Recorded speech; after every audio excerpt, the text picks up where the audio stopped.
Olá, sou a professora Lara Popov e hoje nós vamos falar um pouquinho sobre o histórico da inteligência artificial. Basicamente, assim, um pouco resumidamente, o que cada área contribuiu para a inteligência artificial, né? A filosofia tem contribuído para a inteligência artificial desde 428 a.C. até a atualidade. Então, temos vários nomes da filosofia que têm contribuído para a inteligência artificial, como Aristóteles, Descartes, né? A lógica, né? Métodos de raciocínios, mente como um sistema físico, origens do aprendizado por indução, racionalidade, né? E aí a gente tem também a matemática contribuindo para a inteligência artificial, cerca de 800 até a atualidade, né? Através de representações formais do conhecimento, né? Algoritmo, computabilidade, probabilidades, né? Então, George Boole são nomes que ficaram para a história, né? Trouxeram muitas contribuições, tem vários nomes, né? Que vocês podem visualizar depois nos slides, né? Mas meio que resumindo assim, que contribuíram para a história da inteligência artificial, tá? Vários teoremas importantes que trouxeram para a inteligência artificial.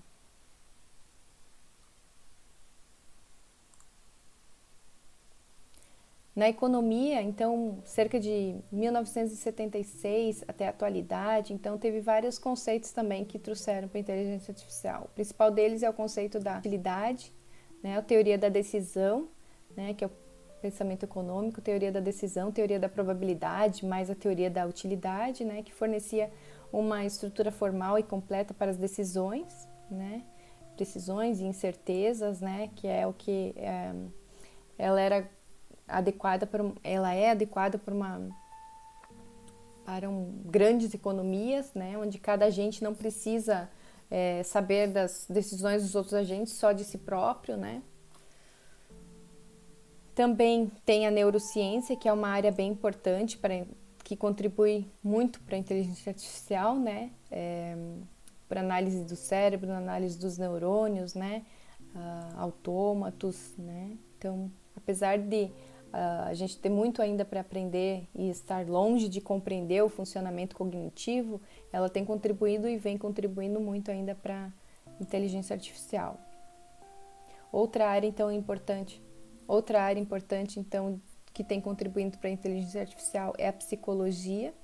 As principais técnicas, então, que tem contribuído é a percepção do controle, controle motor, técnicas experimentais, né? Behaviorismo, que é o comportamento humano, análise do comportamento humano, como ele tem, e a imitação disso para trazer para a computação, né? Psicologia da memória, linguagem, o pensamento humano, o pensamento lógico, né? A engenharia da computação também, né? Então, cerca de 1940 até hoje, então a construção desde os primeiros computadores até os mais rápidos, os ambientes computacionais, os conceitos de programação até hoje, tudo que vem contribuindo, né? Então, nomes que ficaram na história, que é importante a gente citar, que foi a construção da primeira máquina, que era a primeira máquina programável, que era com cartões perfuráveis, né?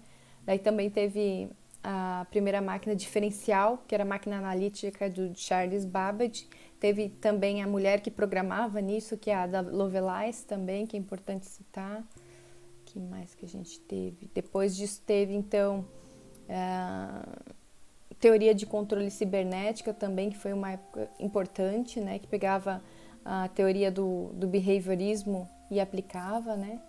Aí, outra área importante, então, que a gente tem que citar, que é a linguística, que ela trouxe muitas coisas importantes para a inteligência artificial, né? Principalmente a representação do conhecimento e gramática, né?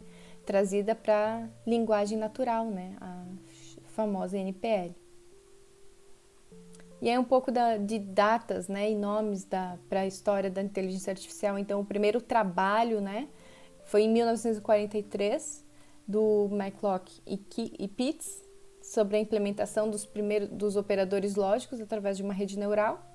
O primeiro evento, então, que ficou marcado na história, de 1956, do Newell e do Simon, com o Logic Theorist, que é o resolvedor de teoremas. O GPS, que é o General Resolver Problem Resolver, de 1960, desses dois, que ficou famoso nesse evento. A linguagem Lisp, do John McCarthy, de 1958. Em 1963, então, Micromundos de Minsky, que eram problemas de domínios limitados, né? Isso também ficou para a história. Em 1968, o mundo dos blocos. Linguagem Prolog, em 1970, então, de Edinburgh e Marseilles. Surge o nome, então, Inteligência Artificial, após um workshop entre grandes nomes como John McCarthy, Arthur Samuel, da IBM, Ray Solomonoff e Oliver Fish, do MIT, que foi nesse evento aqui de 56, onde eles mostraram o Logic Theorist, né? E foi bem interessante esse evento e foi um ponto crucial para a inteligência artificial. Primeiro experimento feito para tentar realizar o teste de Turing, então, a ELISA, em 1966, então, que foi o programa criado pelo pesquisador Weizenbaum, do MIT, que simulava uma psicóloga virtual usando trechos das frases dos usuários para compor as respostas e estimulava o paciente a se aprofundar cada vez mais nos detalhes do seu problema. Um exemplo do diálogo da Elisa, que é: olá, conte-me o seu problema, usuário. Eu não me relaciono bem com as pessoas. E ela perguntava: por que você acha que não se relaciona bem com outras pessoas? E ele falava: porque estou sempre sozinho. Em 69, então, teve o surgimento do entusiasmo dos sistemas especialistas, então, e aí por 10 anos teve alguns sistemas famosos, né, que ficaram marcados, com interfaces de linguagem natural, diagnósticos médicos, com interfaces para geólogos, né, sobre amostras de rochas traduzidas pela Apollo Lunares, que ficou bem famoso, né. E em 1980, então, também ficou bem famoso o projeto japonês, a quinta geração de computadores, de NPL, que repercutiu no financiamento global para as áreas de inteligência artificial. Em 1980 também teve projetos mais reais também, né, utilizados na indústria, né.